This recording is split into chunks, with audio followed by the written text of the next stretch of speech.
और समंदर के बीच में एक 10 टापू होते हैं। 10 टापू में उनकी पूरी आबादी 70,000 है। उन 70,000 लोगों से 50,000 लोग एमपी को चुनते हैं, बहुत कम वोट। लेकिन आप इतना समझ सकते हैं कि अगर लगातार दो बार एनसीपी वहां से जीत के आ सकते हैं, तो पवार साहब जैसे नेता की कितनी प्रभाव एक छोटी जगह पे होते हैं, ये जाहिर है। मैं यहां खड़ा हूं। मैं दिल्ली पहुंचे तो ताई को पूछा, ताई ये क्या हो रहा है? ताई ने मुझसे पूछा, फैसल आप किसके पक्ष में हैं?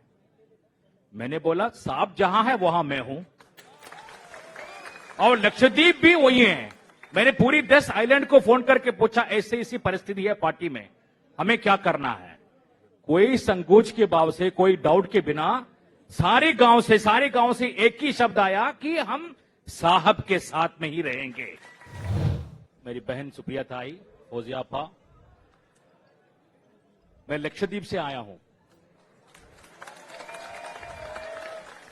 इसलिए आपके सामने उपस्थित है कि आपको यह बताने के लिए कि पवार साहब महाराष्ट्र की दिलों में खाली नहीं बसते, लक्षद्वीप की पूरी जनता के दिल में बसता है।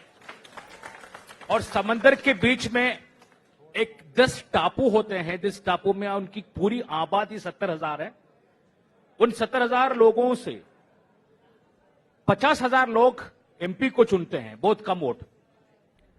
लेकिन आप इतना समझ सकते हैं कि अगर लगातार दो बार एनसीपी वहां से जीत के आ सकते हैं, तो पवार साहब जैसे नेता की कितनी प्रभाव एक छोटी जगह पे होते हैं, ये जाहिर है। मैं यहां खड़ा हूं।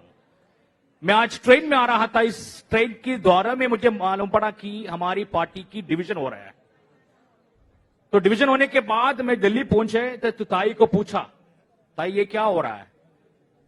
ताई ने मुझसे पूछा, फैसल आप किसके पक्ष में हैं? मैंने बोला, साहब जहां है वहां मैं हूं, और लक्षद्वीप भी वही है।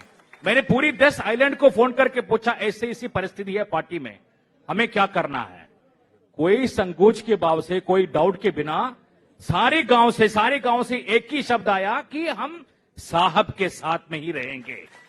उस सपोर्ट यहां बताने के लिए मैं खड़ा हूं। ये जो दिन है, आप नोट करके रखना, आने वाली चुनाव देख लेना कि पवार साहब की उम्र 83 हो या 84 हो, लेकिन ही इज अ लायन। जब वो रोड पर निकलते हैं, क्योंकि वो दिल में बसते हैं, दिल